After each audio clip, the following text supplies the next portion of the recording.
안녕하세요. 추정환입니다. 자, 이번 시간은 저비용으로 고객을 확보하는 노하우라는 주제로 여러분들과 함께 진행하도록 하겠습니다. 본 방송은 방역 수칙을 준수해서 진행을 하고 있습니다.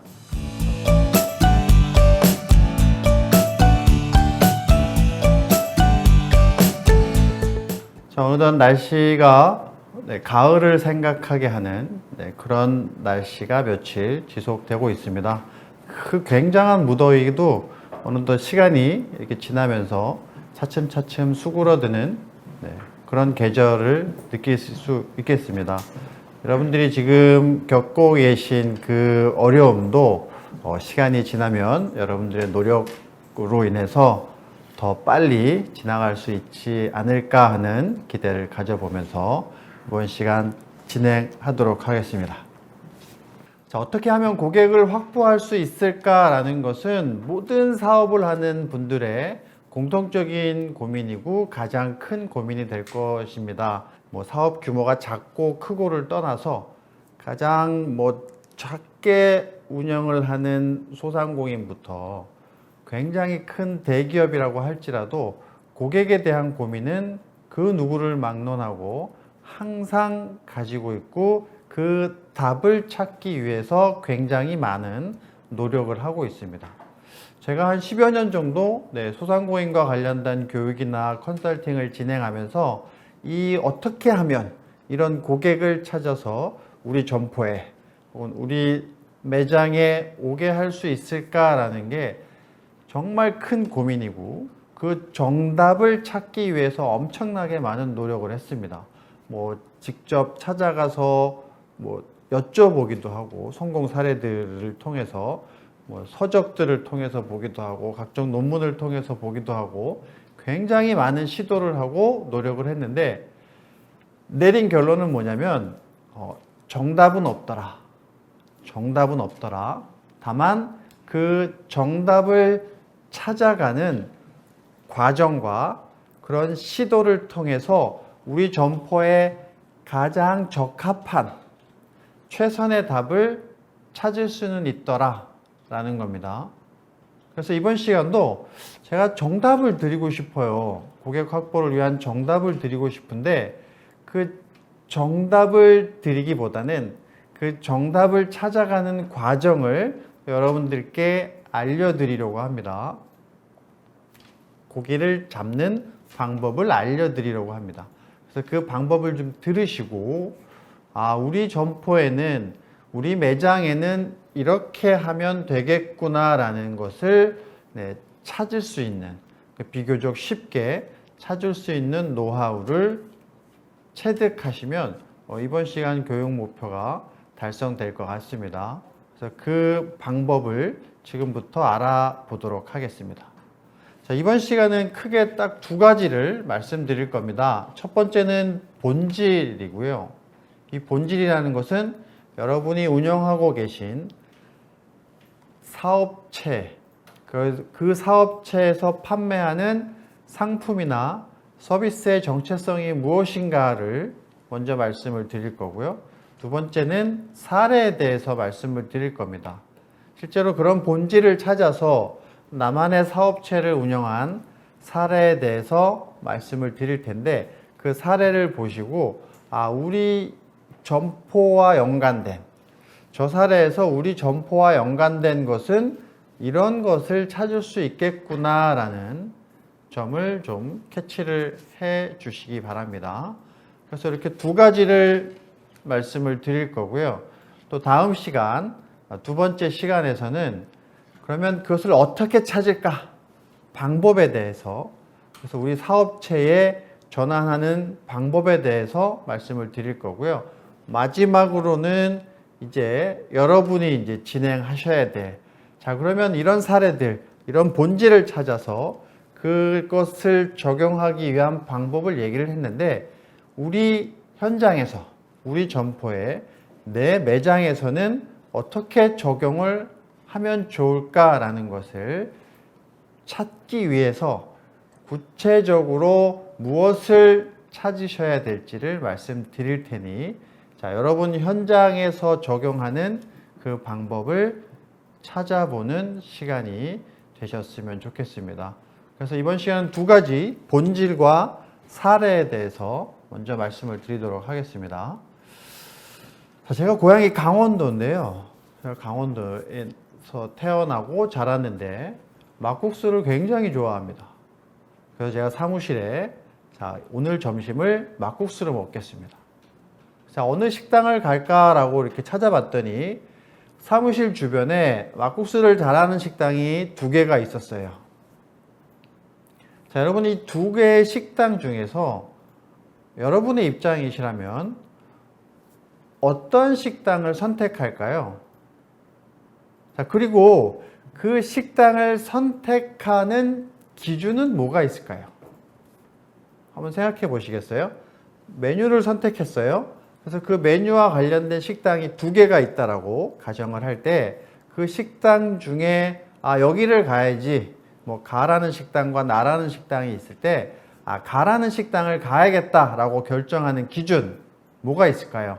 물론 모두가 다 다를 거예요. 모든 사람이 다 다를 텐데, 자, 저는 첫 번째는 맛을 가지고 결정을 하겠습니다. 맛있는 식당, 맛있는 막국수를 오늘 점심으로 먹으려고 합니다. 그런데 공교롭게도 가식당, 나식당 두 개의 식당이 저마다의 특색을 갖고 굉장히 맛있는 막국수를 판매하고 있습니다. 성격이 약간 다른 그런 막국수를 판매를 하고 있습니다. 자, 그럼 두 번째 기준은 뭘로 할까요?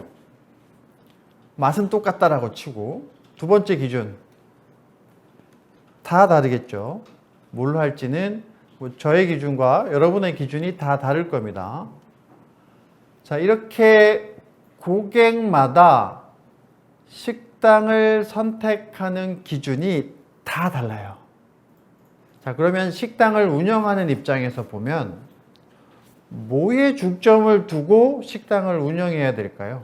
반대로 생각해 볼까요? 자, 우리 식당 음식 맛있게 조리를 해서 손님에게 제공을 할 수 있습니다. 그런데 그 근처에 있는 식당이 비슷한 맛, 맛은 더 다르겠지만 선택하는 기준에 있어서 맛있는 식당이야 라고 얘기할 만한 비슷한 경쟁 업체가 있다라고 한다면 손님을 우리 식당으로 오게 하기 위해서 나는 무엇을 해야 될까요? 다 다르겠죠. 마찬가지로. 그리고 그 각각의 선택이 다른 모든 손님들의 욕구를 맞춰주기 위해서 또 그것을 다 갖춰야 하느냐? 그것도 시간과 비용, 모든 노력이 굉장히 많이 들 것 같아요. 그것도 또 고민해 볼 문제예요.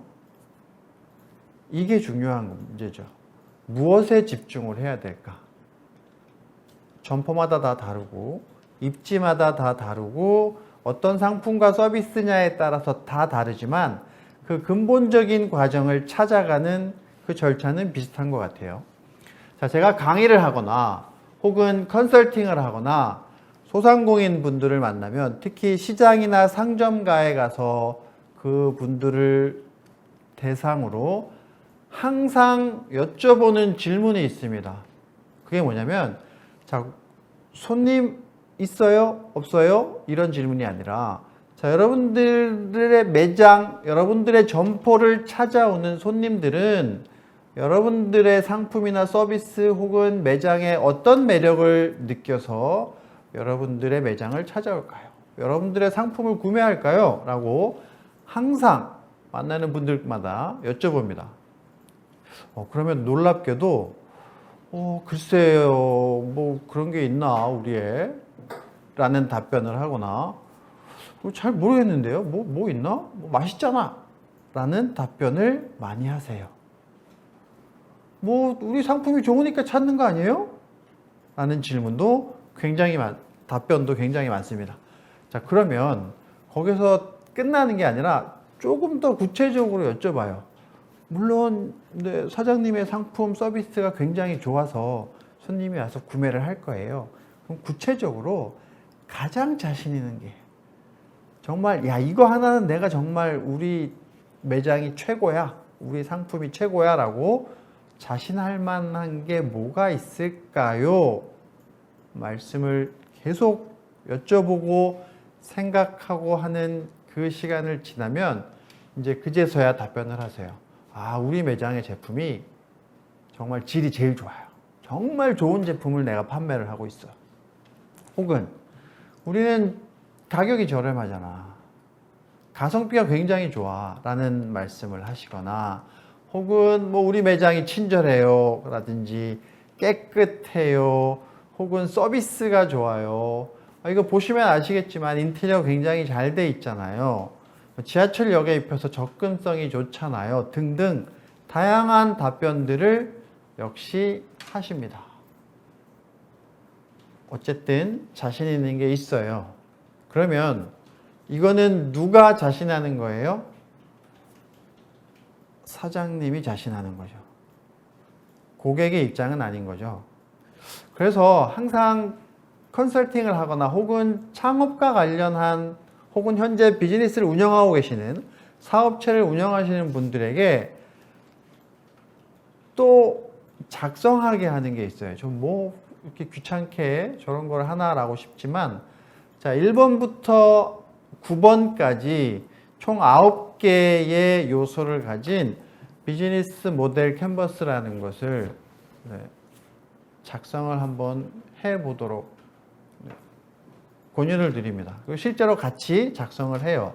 이게 뭐냐면, 자, 1번 손님부터 9번 비용 구조까지 내가 운영하고 있는 사업체를 전반적으로 좀 이렇게 정리를 하는 도구라고 생각하시면 됩니다. 그래서 총 9가지가 있는데 그 9가지가 다 중요하겠죠. 근데 그 중에서 저는 두 번째 요소인 가치에 대해서 많이 강조를 드리고, 저 가치를 찾아보는 과정을 함께 진행을 합니다. 뭐냐면, 내가 판매하는 상품이나 서비스가 그 고객에게 어떤 가치를 제공해 주느냐예요.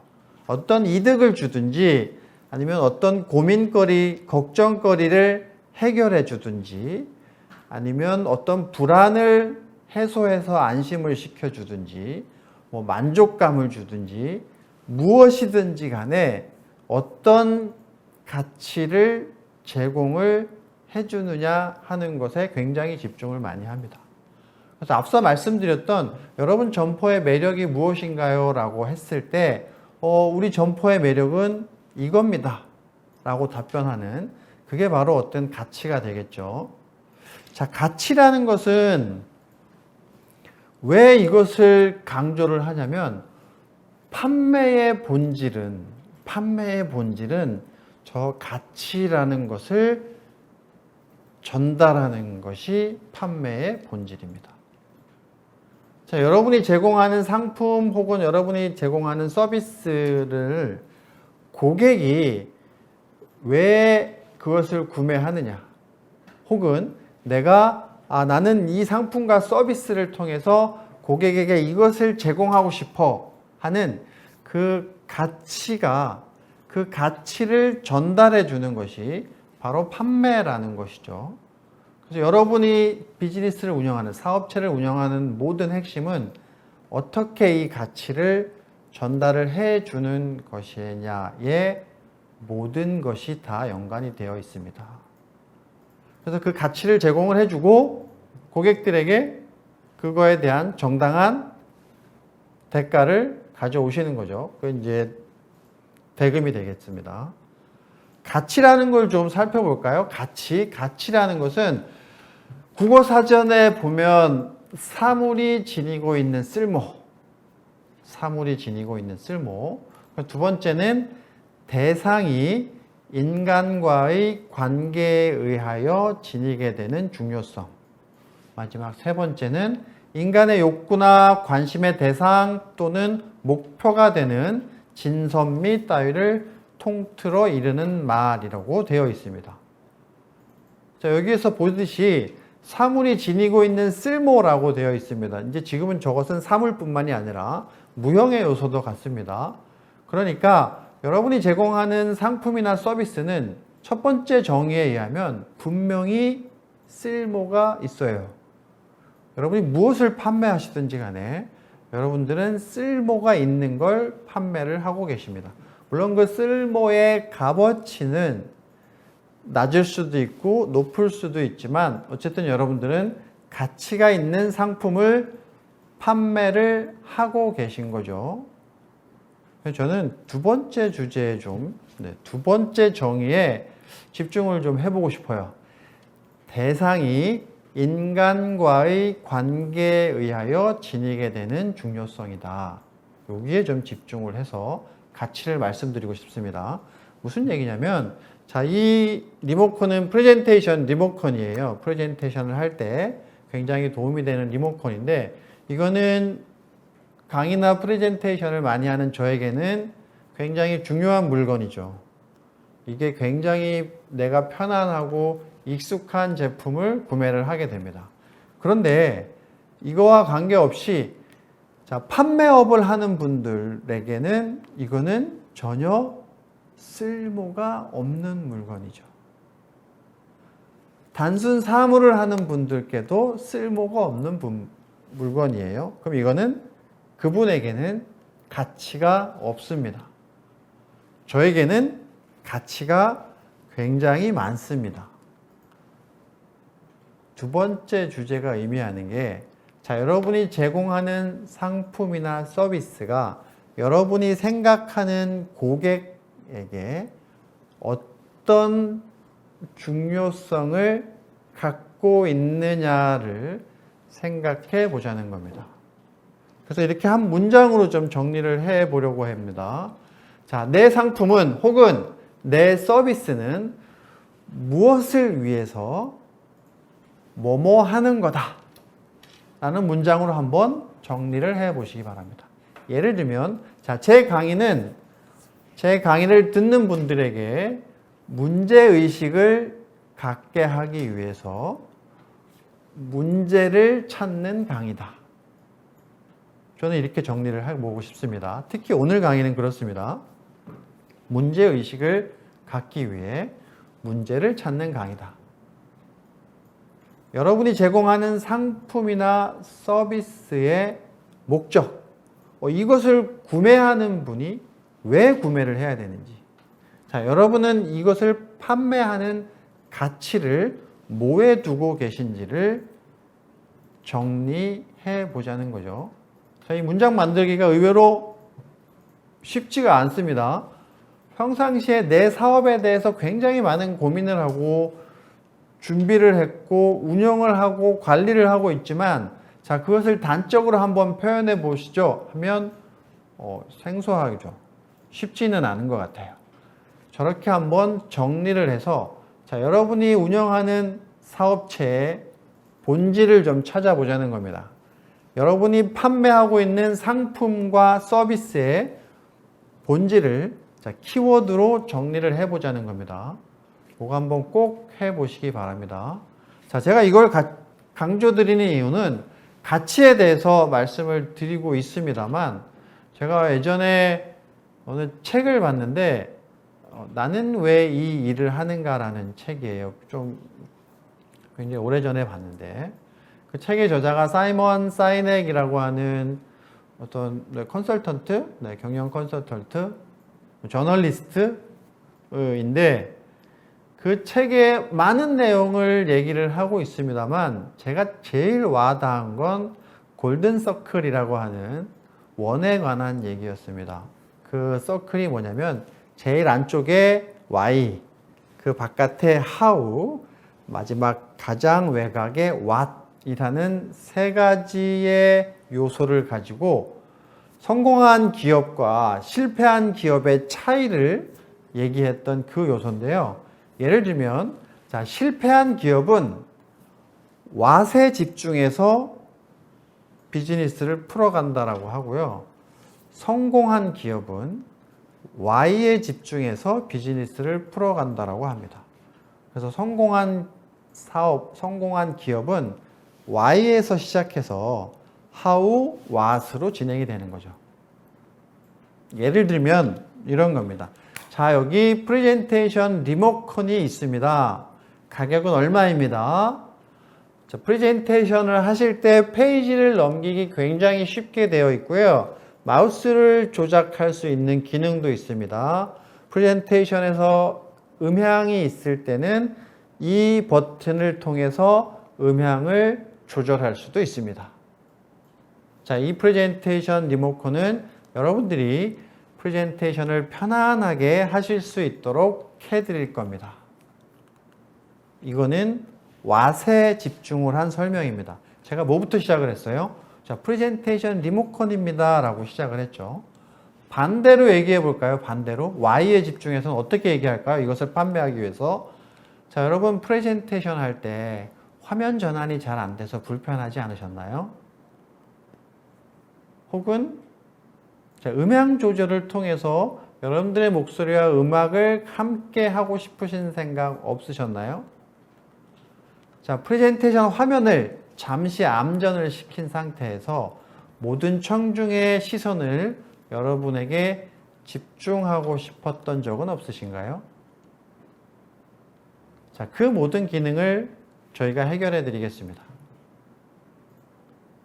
저희는 여러분들에게 프레젠테이션을 할 때 손쉽게 화면 전환을 하게 해드릴 수 있고요. 음향 조절이 가능하도록 해결해 드릴 수 있습니다. 자, 화면을 잠시 암전시켜서 모든 청중들의 시선을 여러분에게 집중하게 할 수도 있습니다. 그렇게 만들어진 제품, 이 프레젠테이션 리모컨입니다. 요 차이예요. Y에서 시작하느냐, 왓에서 시작하느냐. 그래서 사이먼 사이넥이라는 사람은 모든 성공한 기업들은 바로 그 Y에서 시작해서 비즈니스를 풀어갔다라는 겁니다. 제가 말씀드리고 싶은 것도 똑같아요.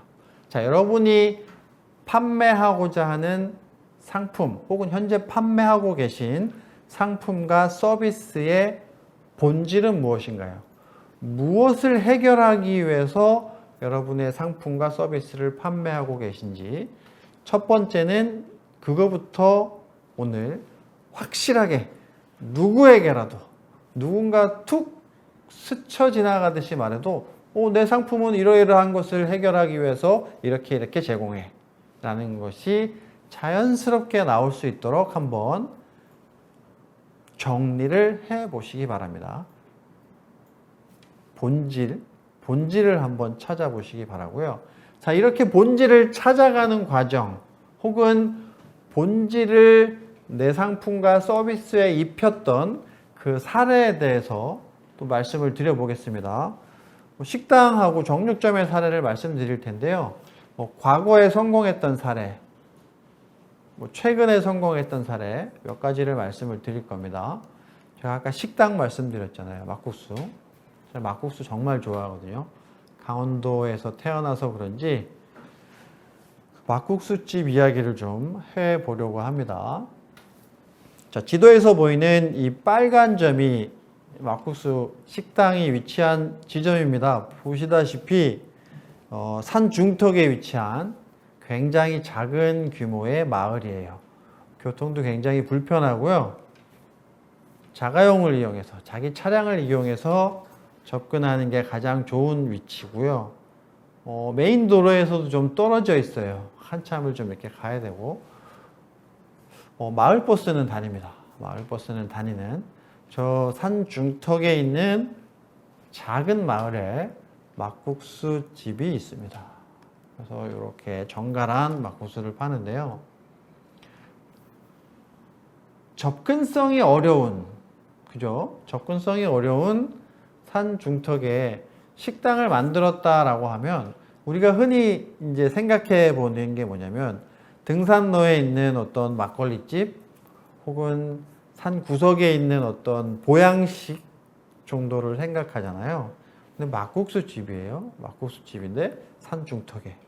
자, 이 사장님이 고객을 확보하기 위해서 저 막국수의 본질을 어떻게 찾아갔는지를 잠깐 말씀을 드리려고 합니다. 크게 6가지 정도가 있는데요. 첫 번째는 맛. 제일 중요하죠. 맛. 막국수의 맛. 두 번째는 공간입니다. 손님들이 접하게 될 공간. 세 번째는 서비스. 식당에서 제공하는 서비스. 네 번째는 관계. 식당과 손님과의 관계겠죠. 다섯 번째는 항상성.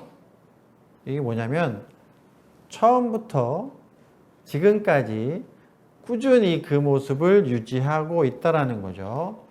그리고 마지막으로 정서입니다. 저 식당이 주는 정서.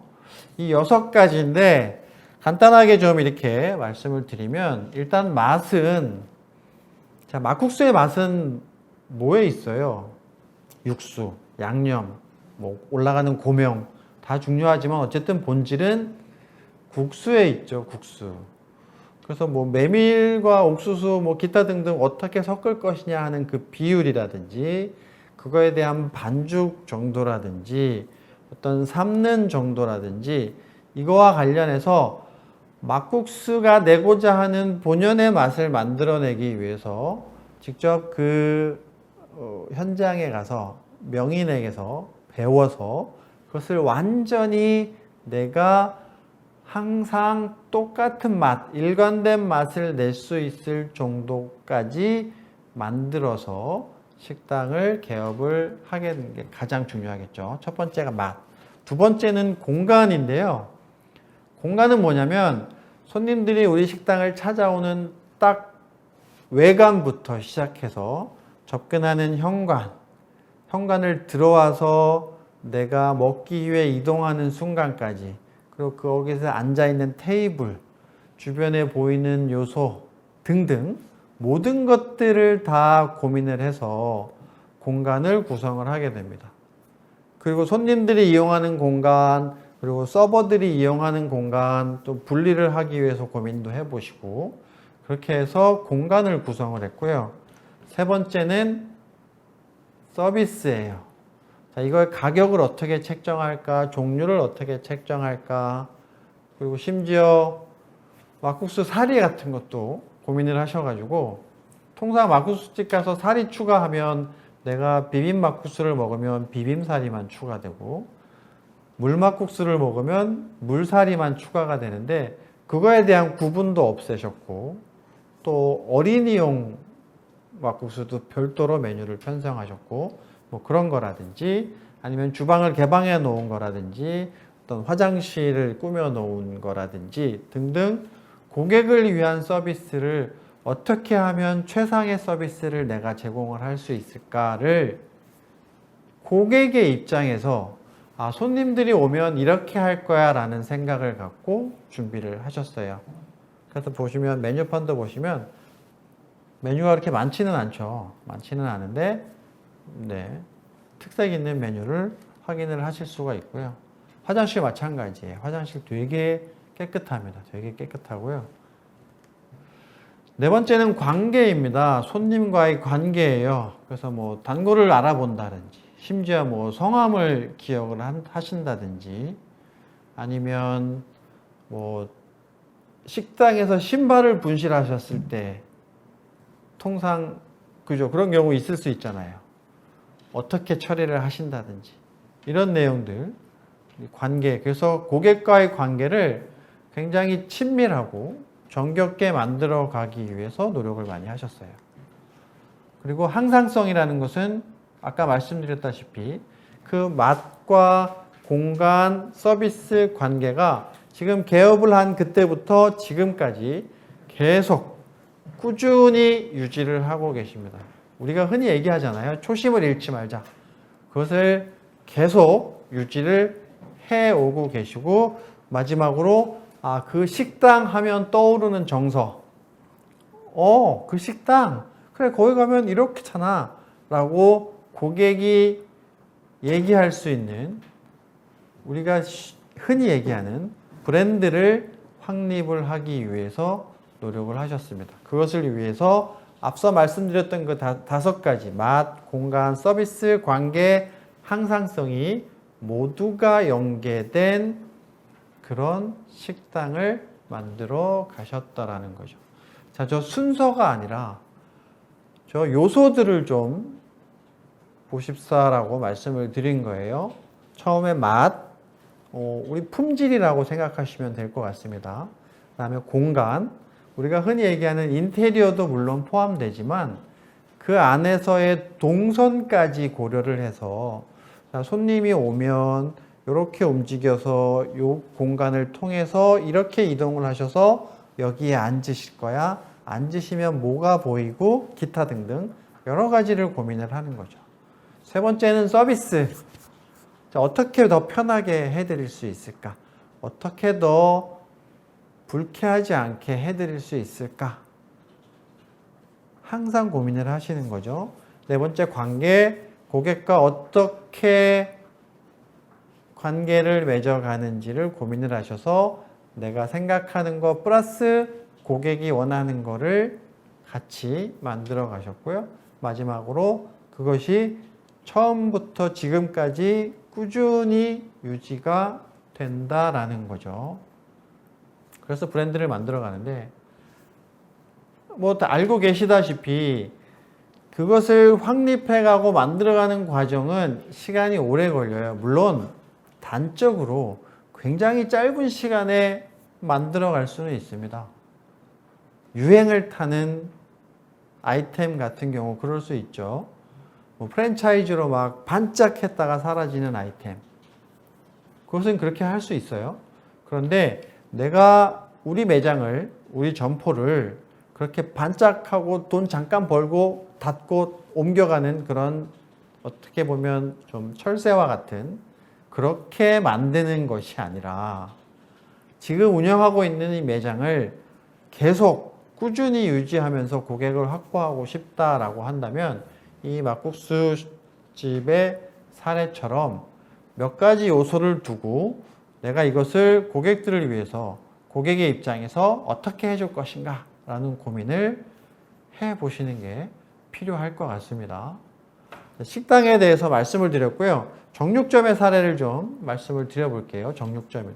이건 꽤 오래된 사례예요. 제가 2012년에 소상공인과 관련한 비즈니스를 시작을 했는데 교육이나 컨설팅을 하면서 저 남쪽에 이러이러한 정육점이 되게 특이한 정육점이 쉽게 얘기하면 강소상인이 있다라고 해서 찾아가 봤었습니다. 그래서 한번 이렇게 봤는데 특별한 건 없어요. 제가 말씀드린 이 사례가 특별한 건 없는데 딱 그 매장에 맞는 그 정육점에 맞는 특징이 있습니다. 그것을 말씀드리겠습니다. 뭐냐면 이것도 6가지인데요. 공간, 소분 판매, 손님 취향, 특수 부위, 동남아 언어, 관계. 이것도 6가지로 말씀을 드릴 수가 있습니다. 이게 뭐냐면요. 처음에 공간. 정육점 하면 떠오르는 이미지 있죠. 요즘엔 많이 깨끗해졌는데 10여 년 전을 한번 생각해 보세요. 2010년에 정육점 하면 뭐가 떠오르실까요? 붉은 빛이 도는 냉장고. 그죠? 바닥에는 좀 물기가 좀 이렇게 있고요. 핏기가 약간 묻어있는 도마, 그 위에 꽂혀있는 칼, 뭐 이런 거 생각되지 않나요? 또 고기가 약간 좀 이렇게 묻어있는 뭘까요? 고기 써는 기계, 이런 거 생각되시지 않나요? 저기 저 남쪽인데요. 뭐냐면 도심 한가운데 있는 작은 식당이에요. 작은 시장입니다. 그 시장에서 정육점을 운영하고 계신 분인데 그 인근에 산업단지가 좀 조성이 되어 있고 그 좀 떨어져 있는 곳에 커다랗게 아파트 단지가 새로 들어서면서 도심에 있는 분들이 다 그쪽으로 이주를 하시는 거죠. 그래서 여기는 구도심이 되는 겁니다. 구도심. 구도심이 돼서 사람들이 싹 빠져나가고 그 빈자리를 누가 채우느냐? 그 산업단지에서 일하는 노동자들이 그 빈자리를 채웠는데 대부분이 외국인 노동자였습니다. 그러니까 뭐 매장의 시장의 매출이 엄청나게 떨어지기 시작했고, 야 이러면 안 될 것 같은데 그래서 처음에 시도했던 게 뭐냐면 인테리어를 다시 했습니다. 싹 바꿨어요. 냉장고, 조명, 뭐 판매대, 기타 등등. 그래서 굉장히 깔끔한 환경을 우선 만들었고요. 물론 그러기 위해서 돈을 좀 비용이 드셨겠죠. 다행스럽게 지자체에서 지원하는 그런 프로그램이 있어서 비교적 좀 적은 돈으로 적지는 않겠네요. 점포의 입장에서 보면 어쨌든 큰 돈이지만 지원을 살짝 받아서 그렇게 점포를 싹 리모델링을 하시고요. 자, 소분 판매 손님 취향 특수 부위, 이건 뭐냐면, 자, 우리가 고기를 사러 가면 소고기 한 건 주세요, 돼지고기 한 건 주세요, 이렇게 해서 고기를 사오죠, 그죠? 삼겹살 한 건 주세요. 뭐 그런데 이제 주변에 사람들이 바뀌었다고 했잖아요. 외국인 노동자들이 많아졌다라고 했잖아요. 그러다 보니까 그분들이 돈이 이렇게 많지는 않은 것 같아요. 그래서 굉장히 소량을 요구를 하셨어요. 뭐 극단적으로 표현하면 뭐 돼지고기 1,000원어치만 주세요. 그러다 보니까 그 시장에서 별로 환영을 받지 못하는 그런 분들이었는데, 그런 분들을 위해서 굉장히 소량 판매를 하셨고, 또 모든 나라의 사람들, 인도네시아 사람, 필리핀 사람, 뭐 베트남 사람, 이게 원하는 부위, 선호하는 부위가 다 다르더라는 거죠. 우리나라 사람들은 삼겹살을 제일 좋아하지만 뭐 어느 나라 사람은 뭐 기름기가 굉장히 많은 부위를 선호하고 뭐 내장을 선호한다거나 기타 등등. 그러다 보니까 그러한 손님들의 취향을 고려해서 다양한 부위의 정육들을 구비를 해 두시고, 또 등뼈라든지 어떤 기름, 내장 이런 특수 부위들도 구비를 해 두셔서 많이 접하다 보니까 이제 구분이 되기 시작하셨대요. 아, 저 사람은 베트남 사람인 것 같아, 인도네시아 사람이네, 파키스탄 사람이네, 이게 구분이 되셔서 뭐 어느 나라는 사람은 돼지를 안 먹고 뭐 소를 안 먹고 그 중에서 뭐 살코기가 아닌 뭐를 먹고 하는 이런 손님 취향들을 정확하게 파악을 하셔서 이거 찾으시죠? 이거 찾으시죠? 라고 먼저 접근하기 시작했다라는 겁니다. 그리고 거기에 더해서 관련되는 나라에 이거는 제가 직접, 저는 언어를 몰라서 직접 검증하지는 못했지만 관련되는 나라의 동남아시아에 있는 여러 나라의 언어를, 기본적인 거, 이거 얼마입니다, 안녕하세요, 고맙습니다, 뭐 이런 것들부터 습득을 하기 시작했다라고 합니다. 그래서 고객들이 거의 우리가 흔히 얘기하던 정육점 이모처럼 그게 이모가 되신 거예요. 그 동남아에서 온 여러 근로자들에게 거의 이모와 같은 그런 관계를 유지할 수 있었다라고 합니다. 그래서 그 당시에 굉장히 매출이 높아서 뭐 연내 수억 원의 매출을 올리는 정육점이다라고 해서 강소상인으로 소개가 돼서 제가 직접 찾아가 본. 그래서 중요한 건 뭐냐면 손님의 입장에서 손님이 원하는 걸 찾기 위해서 노력했다라는 겁니다. 유사한 사례가 있어요. 유사한 사례가 또 정육인데, 요새 정육점 굉장히 많아졌죠. 이유는 정확하게 모르겠습니다만 예상해보기는 요새 이렇게 스테이크를 먹는 분들도 많으셨고, 또 캠핑 같은 거 할 때 꼭, 그죠? 바베큐 따라오잖아요. 그죠? 물론 집에서도 그렇고. 그러다 보니까 정육점이 굉장히 많아졌는데, 심지어 제가 살고 있는 곳 주변에 또 작은 시장이 있는데, 그 전에 정육점이 한 3개 정도밖에 없는데, 요 한 1년 사이에 3개가 더 늘었어요. 그래서 그 작은 시장에 6개의 정육점이 있습니다. 굉장히 경쟁이 치열해졌죠. 자, 이 사장님은 제가 한 몇 년 전에 TV에서 봤어요. TV에서. 그래서 TV에서 보기만 했는데 저것도 굉장히 흥미로워서 잠깐 소개를 드리려고 합니다. 정육점인데 저분은 딱 2가지에 집중을 하셨어요. 물론 다른 것도 많지만 딱 2가지예요. 첫 번째는 서비스, 두 번째는 제품 개발. 이게 뭐냐면 스테이크 거리를 가장 기본적인 서비스 뭐냐면 스테이크 거리를 사가는 분들에게 스테이크 양념이라든지 화면에 보이시는 것처럼 저런 가니쉬를 서비스를 제공을 해드리는 거예요. 그래서 스테이크를 구우시면 요런 양념을 이용해서 드시고 이러이러한 가니쉬는 요 정도 조리를 해서 드시면 좋습니다 라고 해서 서비스를 드리는 겁니다. 제품 개발은 뭐냐면 캠핑을 하는 가족 단위의 그런 고객들이 늘어나다 보니까 아예 세트로 구성을 하시는 거예요. 캠핑 세트. 그래서 뭐 소고기, 돼지고기, 뭐 소세지, 각종 버섯 등의 채소 이런 것들을 세트화해서 캠핑 세트, 예를 들면 뭐 캠핑 세트 1, 캠핑 세트 2 이런 것처럼 세트화해서 판매를 하시는 겁니다. 그러니까 제품 개발이라서 뭐 굉장히 거창한 건 아니고요. 저런 식의 방법으로 판매를 하셨습니다. 그래서 저는 영상으로만 봤어요. 저는 TV로만 봤는데 역시 연에 뭐 수억 원의 매출을 올리고 계신 저걸 보고 나서 동네에 있는 정육점을 한번 이렇게 봤더니 비슷해요.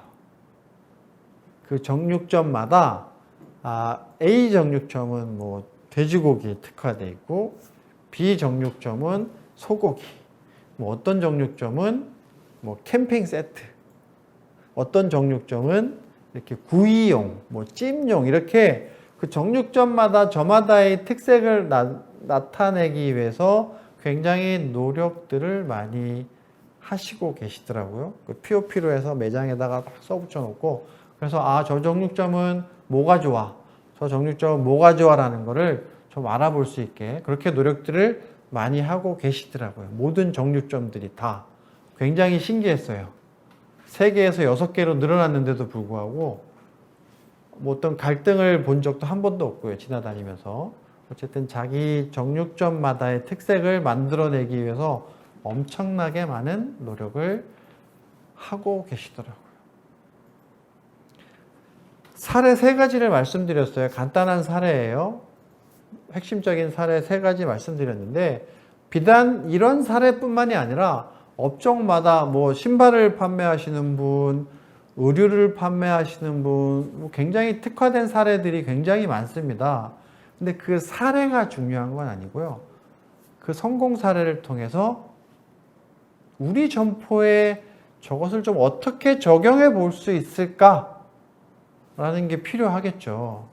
가장 중요한 요소가 되지 않을까 생각이 됩니다. 그래서 그러한 적용을 하기 전에 이번 시간에 가장 핵심적인 본질 말씀드린 거 있죠. 판매는 뭐다? 가치의 전달이다. 가장 핵심적인 요소입니다.